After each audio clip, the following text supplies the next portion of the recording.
ಬಾಯಿಂದ ಬರುವಂತಹ ದುರ್ಗಂಧವನ್ನು ಕಂಟ್ರೋಲ್ ಮಾಡಲಿಕ್ಕೆ ಮನೆಯಲ್ಲೇ ನೀವು ಮೌತ್ ವಾಶನ್ನು ರೆಡಿ ಮಾಡ್ಕೊಳ್ಬೋದು. ಅದಕ್ಕೆ 2 ಕಪ್ನಷ್ಟು ಬಿಸಿನೀರನ್ನು ತೆಗೆದುಕೊಂಡು ಸಣ್ಣ ಚೂರು ಚಕ್ಕೆ, 8ರಿಂದ 10 ಲವಂಗ, 2 ಏಲಕ್ಕಿಯನ್ನು ಹಾಕಿ ಹಾಗೆ ಅರ್ಧ ಚಮಚದಷ್ಟು ಕಲ್ಲುಪ್ಪನ್ನು ಹಾಕಿ ರಾತ್ರಿ ಇಡೀ ಇದನ್ನು ನೆನೆಯಲಿಕ್ಕೆ ಬಿಡಿ. ಮಾರನೇ ದಿನ ಸೋಸಿಕೊಂಡು ಸ್ಟೋರ್ ಮಾಡ್ಕೊಳ್ಬೋದು. ಈ ಮೌತ್ ವಾಶನ್ನು ನೀವು 10ರಿಂದ 15 ದಿನದವರೆಗೆ ಸ್ಟೋರ್ ಮಾಡ್ಕೊಳ್ಬೋದು.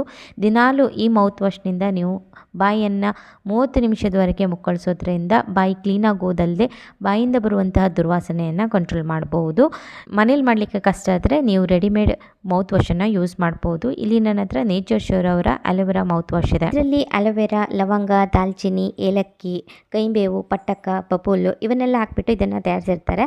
ಆಯುರ್ವೇದಿಕ್ ಫಾರ್ಮುಲಾ ಅಂತ ಹೇಳ್ಬೋದು. ಇದರಲ್ಲಿ ಆಲ್ಕೋಹಾಲ್ ಇಲ್ಲ, ಹಾಗಾಗಿ ಯೂಸ್ ಮಾಡಲಿಕ್ಕೆ ಸೇಫ್ ಅಂತ ಹೇಳ್ಬೋದು. ನಿಮಗೂ ಕೂಡ ಈ ನೇಚರ್ ಶ್ಯೂರ್ ಅವರ ಅಲೋವೆರಾ ಮೌತ್ ವಾಶ್ ಬೇಕಾದರೆ ಪರ್ಚೇಸ್ ಮಾಡುವಂಥ ಲಿಂಕನ್ನು ಡಿಸ್ಕ್ರಿಪ್ಷನ್ ಬಾಕ್ಸಲ್ಲಿ ಕೊಟ್ಟಿರ್ತೀನಿ, ಚೆಕ್ ಮಾಡ್ಬೋದು.